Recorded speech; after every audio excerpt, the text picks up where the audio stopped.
and welcome to HCC In Depth for Friday, 7th of August. I'm TELICIA. And I'm KALEANA. We are officially 4 weeks into the school term, almost halfway. Hard to believe that holidays was just only a few weeks ago, but I'm very keen that it's only 6 weeks left. Maybe we should get a countdown timer for the show to show how long left until the holidays. Like the Avengers countdown?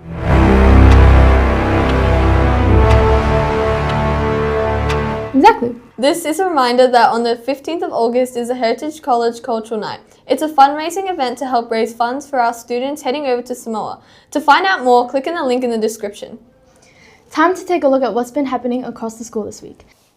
On Monday the 3rd of August, Grade 3 braved the cold for a day out at Gumbuya World, getting up close with animals as part of their living and non-living unit. There we go. Good The excursion job, tied buddy. straight into classroom learning, with students looking at animal classifications and life cycles out in the field instead of from a textbook. Timing worked in their favour too. Students caught feeding time with the kangaroos and koalas and even watched a python feed, an event that only happens once a month. In between feedings, Grade 3 explored a range of Australian animals and birds, taking notes to bring back to school for their animal dioramas. The day wrapped up with a live free-flying bird show, birds talking, singing and swooping right over the crowd. A cold day but a big one for learning. VCE Legal Studies students travelled to Victorian Parliament for a guided tour through the building, taking in the library, the Legislative Assembly and the Legislative Council. It wasn't just a walkthrough. Students took part in a role play, introducing a bill and following it step by step through to becoming legislation, putting the theory from class into practice. Along the way, the tour guide shared insight into the work and life of Victoria's state politicians, along with plenty of history on the building itself and the people who've worked there since the 19th century. For a subject built on understanding how our legal system works, it doesn't get much more real than standing in the room where it all happens. In Week 3, Year 6s from both Narrewarr and South and officer campuses travelled to Canberra for 5 days of discovery, taking a deep dive into the story of our nation. The itinerary covered some of the country's most significant sites, including Parliament House, the High Court, and the War Memorial, giving students a first-hand look at how government works, how the law is upheld, and the history that's shaped who we are today. Let's take a closer look.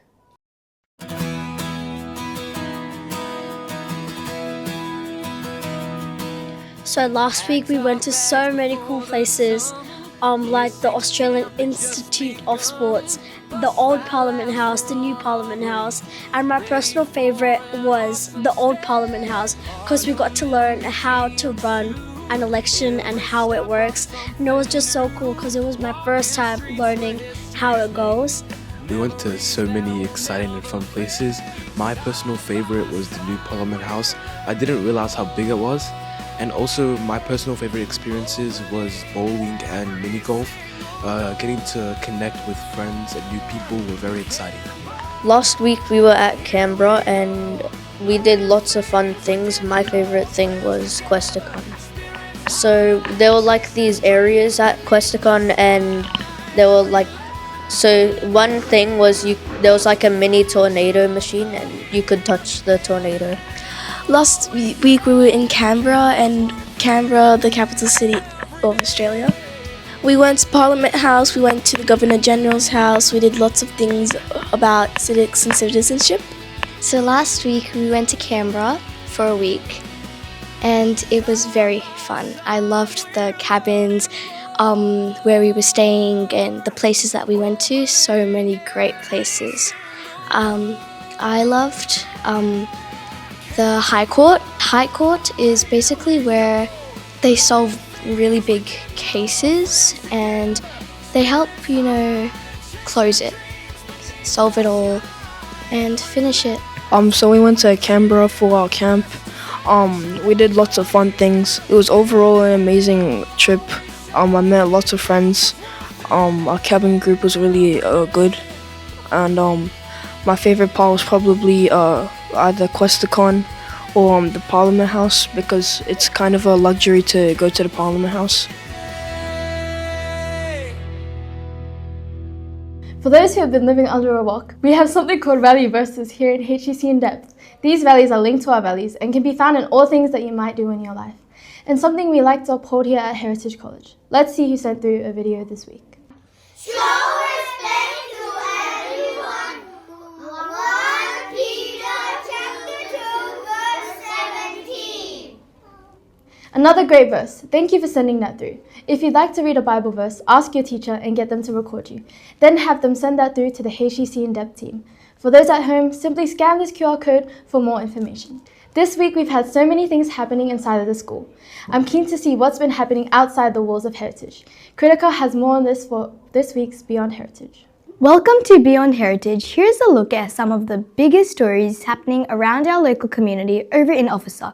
The community came together on the weekend to mark World Drowning Prevention Day. Locals gathered at the Gurdwara Sri Guru Nanak Darbar for a morning focused on water safety with an emphasis on education and awareness for families across the area. A great reminder that a few simple safety habits can make a big difference, especially with summer on the way. Downing Clyde Shopping Centre is celebrating 10 years as the heart of the local community. The centre is throwing a birthday bash all month with an animatronic dragon, kids craft sessions, face painting, and a lucky spinning wheel with over 1,500 in giveaways up for grabs. 10 years of bringing people together is no small thing. Closer to home, Adventist Media's Christian Vision and Hearing Services has been helping church members with vision impairment connect with Scripture through free giant print Bibles and solar-powered audio Bible called God Pods. They've already reached more than 20 people since the program started, smaller devices making a big difference. To find out more about these stories, check the link in the description of the video. That's all for this week's Beyond Heritage. TELICIA and KALEANA, back to you.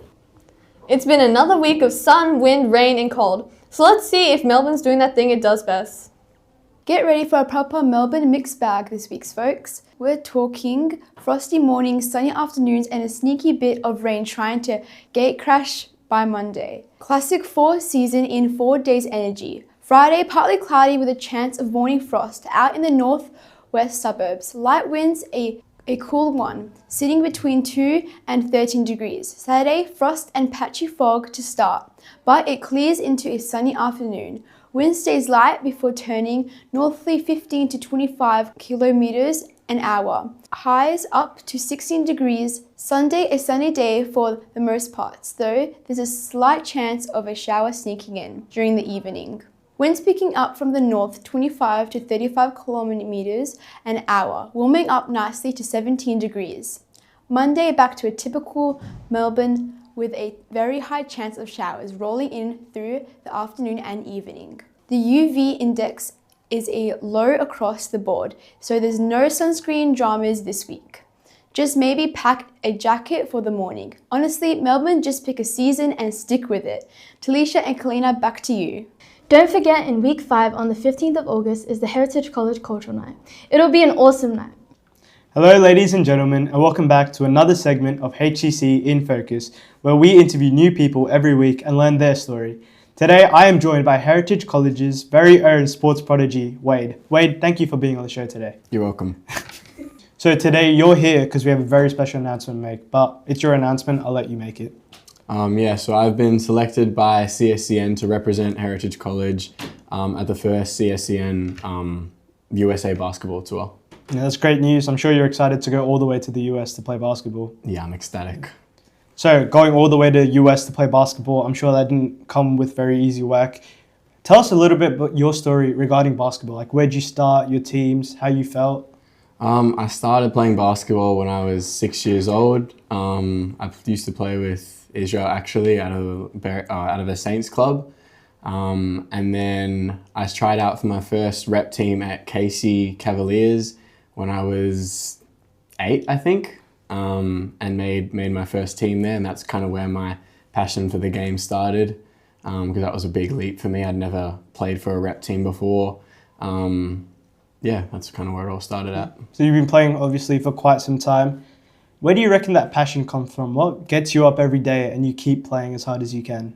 I think looking back when I was younger, I used to watch a lot of NBA games, seeing like my favorite players, Dwayne Wade, and I used to watch him like dunking on people, step back threes, all that kind of stuff. I just remember seeing the crowds like chanting his name and all that. I was like, oh, I want that to be me one day. So that's kind of where I get my drive from, just looking for the future, like to that being me. Yeah, can't wait to see you on the big stage. Me too.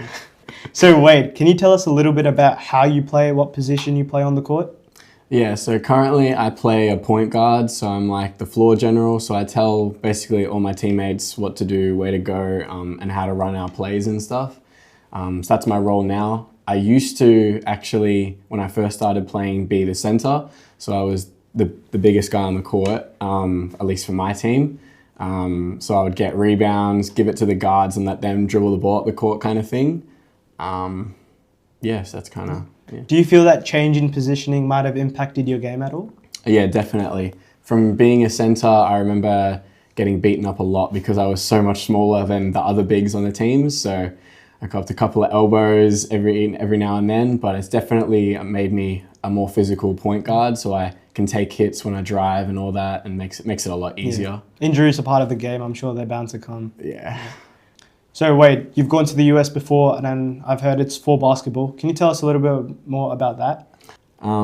Yeah, so I went with Kingston Basketball Academy in like year 9. That was kind of to get a gauge of what playing over in the US is like. And I found that I could compete really well with the athletes over there. And then that prompted my second trip over to America last year, where I went with my Blues representative team, and we won a championship in Vegas there. So it was another really good experience because I got to go by myself. So just figuring out if I can actually do the whole thing by myself, away from family, friends, all that kind of thing. Yeah. Did you get one of those rings when you won? Yeah, it was massive. Was it heavy on your hand? It's very heavy. Yeah. I've still got it at home actually in like a box. Yeah. So you've enjoyed this experience previously going to America. Is there anything you're looking forward to more this trip? Probably just competing with those American boys again, because I know that like the last time I went, it was super competitive. They love to talk trash. Like it's a very competitive environment. I love that about the sport. Yeah. Yeah, and you winning your championship last time, do you reckon that's helped your game or like boosted your confidence in how you play? Yeah, of course. I think it's definitely made me more confident in my abilities, and yeah, ability to win tournaments and stuff. So it gives me a lot of confidence going there again, hoping to show out in front of some of those Christian colleges, coaches. Yeah, sounds good. So basketball requires a lot of training. How many times do you train throughout the week? I train every day, sometimes 2 a days. I try and get up before school and train just because late at night I've got to have some room for study. So, do you think you're able to keep up with the demand, balancing school life, work life, social life? Yeah, I found that was a big challenge for me last year, where I had to kind of find my groove, what works, what doesn't. So this year I feel like I've found my kind of steady state where I've got like a training schedule, I've got my study schedule, and that kind of keeps me up to date with everything, making sure I don't fall behind. So you'd say you're pretty good at time management now? Yeah, I'd say I'm fairly good at it now, yeah. So let's talk a bit more off the court. How do you think the game of basketball has impacted you as a person or as a leader in the community? Well, I think that obviously being a basketball player, you've got to be aware of everything around you. So I feel like in real life, it makes me a lot more aware of not just myself, but my teammates as well. Like sometimes teammates will be having a bad game, will be like, maybe there's something going on with them. It makes me more aware socially as a person, so I can, be more empathetic to people. Yeah. Would you say you have a strong relationship with your teammates? Yeah, I'd say I have a fairly strong relationship with them. That's nice to hear. So you're going to America through the Christian Schools Events Network. Yep. How has religion played a role in your whole journey? Well, I think that religion has given me like a conduit for my sport, so I can display my sporting prowess through my faith. I feel like this trip is really helping with that, so I can get closer to God while also pursuing sports, and improving my game in that way. So you're going here with Christian schools. When you're in America, will you also be versing schools of a similar faith? Yeah, so what I've been told is we're playing against the top 15 schools, or Christian schools, in the state. So yeah, it should be a great opportunity. Yeah. Throughout this whole journey, it's not been easy. Is there any setbacks or difficulties that you faced? Yeah, definitely injuries has probably been one of my biggest setbacks. I remember last year I had a really bad ankle sprain and it set me back in my training a lot.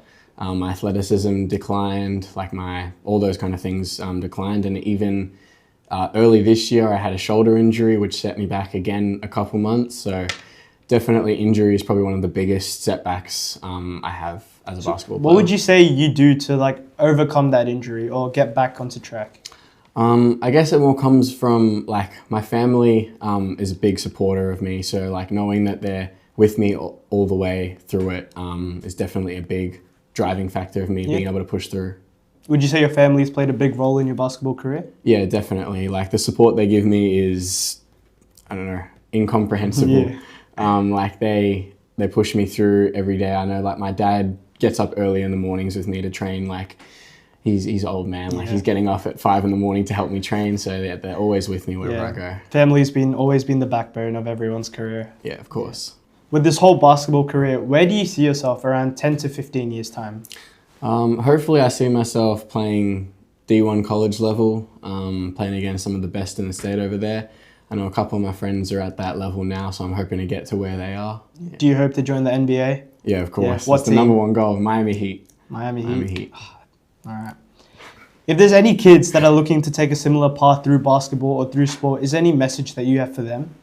Yeah, I mean, I know they've probably heard a lot of people say this, but the biggest thing is you can't get down yourself. You can't give up. Like adversity comes with all things. Like you can't just have one setback and then be like, oh no, it's over now. I'm done. The fact that failure is required for success. Yeah, exactly. Like you got to be able to push through those tough times.